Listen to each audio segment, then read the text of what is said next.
তার থেকে ছোট্ট একটা গাছের বড়ই পর্যন্ত সবসময় আমার বাড়িতে পাঠিয়ে দেয়। তো কেটে দেখবো কেমন।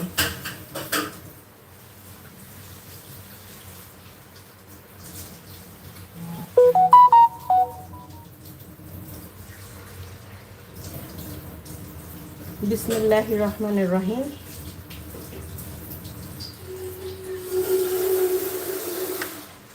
মাশাআল্লাহ, কি সুন্দর কালার ভিতরটা, আর কি পরিপুষ্ট। সাইডগুলো কতটা মোটা দেখছেন, মাংস ভীষণ পরিপুষ্ট।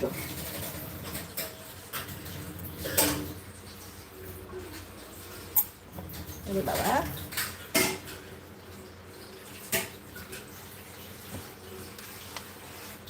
বিচিগুলো রেখে দিব চারা তোলার জন্য।